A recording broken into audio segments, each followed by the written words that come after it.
રાજકોટના જેતપુરમાં ધોધમાર વરસાદ વરસ્યો છે। ભારે વરસાદથી ગાલોરી નદીમાં ઘોડાપૂર આવ્યું। નદીમાં પાણી આવતા જ ડાયવર્ઝન પાણીમાં ગરકાવ થયું છે। ડાયવર્ઝન પાણીમાં ગરકાવ થતાં જ વાહન વ્યવહાર ખોરવાયો છે। ગત વર્ષે પણ આ પ્રકારની સ્થિતિ છે। પુલનું કામ તાત્કાલિક પૂર્ણ કરવા સ્થાનિકોએ તંત્ર પાસે માંગ પણ કરી છે। રાજકોટના જેતપુરમાં સારો વરસાદ છે। નદી ડાયવર્ઝન પાણીમાં ગરકાવ થયું।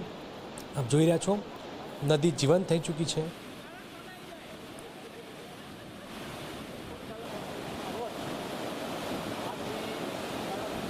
દેવકી ગલોડ જેતપુર તાલુકાનું છેવાડાનું ગામ છે।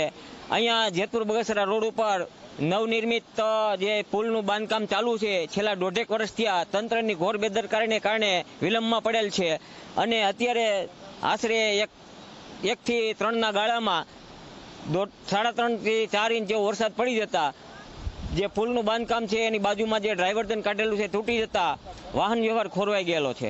આ અંગે ગામ લોકોની એવી માંગ છે કે તંત્ર સત્વરે જાગી અને આગે યોગ્ય વ્યવસ્થા કરે।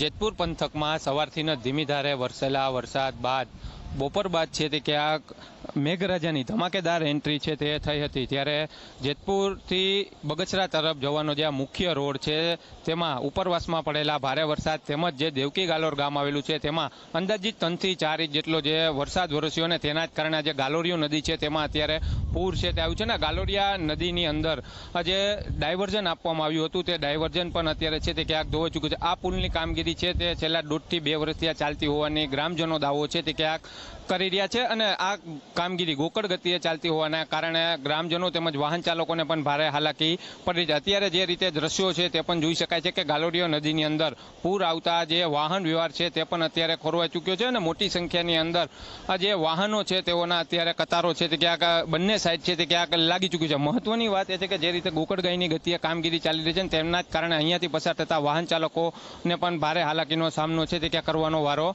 આવી રહ્યો છે। અત્યારે જે રીતે ભારે વરસાદના કારણે આજે પાણી છે તે ક્યાંક ગાલોરિયા નદી ઉપર ફરી વળે છે અને તેના જ કારણે અત્યારે ડાયવર્ઝન છે તે સંપૂર્ણ પાણીની અંદર ગરકાવ છે તે ક્યાંક થઈ ચૂક્યું છે। ત્યારે વહેલી તકે આ પુલનું કામ છે તે ક્યાંક પૂર્ણ કરવામાં આવે તે પ્રકારની પણ ગ્રામજનો છે તે ક્યાંક માંગ કરી રહ્યા છે। હાલ તો જે વાહન ચાલકો છે તે પાણી ઓસરવાની રાહ જોઈ રહ્યા છે કે ક્યારે આ જે નદી છે તેમાંથી પાણી ઓસરે અને ત્યારબાદ છે તે ક્યાંક વાહન વ્યવહાર છે તે ક્યાંક શરૂ થઈ શકશે। નરેશ બાલિયા, ઝી મીડિયા, જેતપુર।